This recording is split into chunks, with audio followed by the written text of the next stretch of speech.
అప్పటి వరకు ఎండకు అల్లాడిపోయారు. సడన్ గా కారు మబ్బులు కమ్ముకొచ్చాయి. మిన్ను విరిగి మీద పడినట్లుగా అన్నట్టుగా ఆకాశానికి చిల్లు పడింది. భారీ వర్షం కురిసింది. Rapid action force lathi charge చేసినట్టుగా ఈడ్చి కొట్టింది. ఫ్లైఓవర్లు, రోడ్లు ఇంచు ఖాళీ లేకుండా బండ్లన్నీ బంపర్ టు బంపర్ నడిచాయి.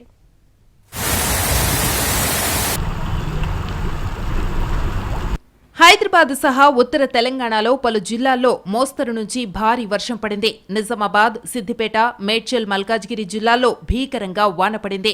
హైదరాబాద్లో కుండపోతగా వాన కురిసింది. రాజేంద్రనగర్, మణికొండ, గండిపేట, జూబ్లీహిల్స్, బంజారాహిల్స్, కూకట్పల్లి, సికింద్రాబాద్, బేగంపేట, నాంపల్లి ప్రాంతాలలో భారీ వర్షం పడింది. రోడ్లన్నీ జలమయమయ్యాయి. ట్రాఫిక్ జామ్ నరకం చూపించింది. చాలా రోడ్లపై నడుములోతు నీరు నిలిచిపోయింది. టూ వీలర్లు మొరాయించాయి. రోడ్లపై భారీగా నిలిచిపోయిన నీళ్లతో ప్రత్యక్ష నరకం చూశారు జనం. ఫ్లైఓవర్లు, రోడ్లు ఇంచు ఖాళీ లేకుండా బండ్లన్నీ బంపర్ టు బంపర్ నడిచాయి. వాటర్ లాగింగ్ ఏరియాల్లో పోలీసులు నీటిని క్లియర్ చేశారు. భారీ వర్షానికి షేక్పేట్ నాలా ప్రాంతమైతే చెరువులా మారింది. ఫ్లైఓవర్ కింద భారీగా వరద నీరు చేరింది. దీంతో ప్రయాణికులు నరకం చూశారు. నడుం వరకు నీళ్లు చేరడంతో బైక్పై వెళ్తున్నవారు తీవ్ర ఇబ్బందులు పడ్డారు. కార్లలో వెళ్లేవారికి పాట్లు తప్పలేదు. మునుగుతూ తేలుతూ వెళ్లారు. ఫ్లైఓవర్ పైకెక్కిన వారికి ఇబ్బందులు తప్పలేదు. వంతెనపై ట్రాఫిక్ స్తంభించింది. గంటల కొద్దీ వానలో ఫ్లైఓవర్ పైనే ఉండిపోయారు.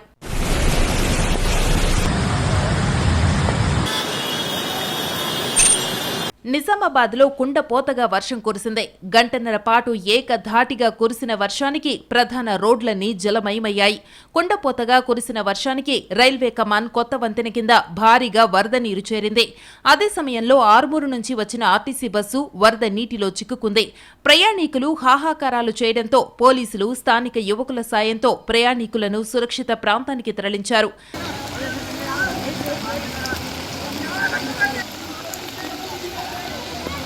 తెలంగాణలో మరో 4 రోజుల పాటు వర్షాలు కురిసే అవకాశముందని హైదరాబాద్ వాతావరణ కేంద్రం పేర్కొంది. ఉత్తర ఇంటీరియర్ కర్ణాటక మీదుగా ఉన్న ఆవర్తనం రాయలసీమ పరిసర ప్రాంతాల మీదుగా సగటు సముద్ర మట్టానికి 0.9 కిలోమీటర్ల ఎత్తు వరకు విస్తరించిందని చెప్పింది.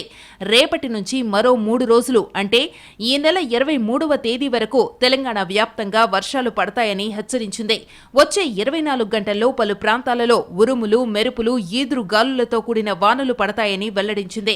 ఆగస్టు 2న తెలంగాణలోని అత్యధిక జిల్లాల్లో భారీ వర్షాలు పడతాయని ఐఎండీ పేర్కొంది. ఈ నేపథ్యంలో యెల్లో అలర్ట్ను జారీ చేసింది.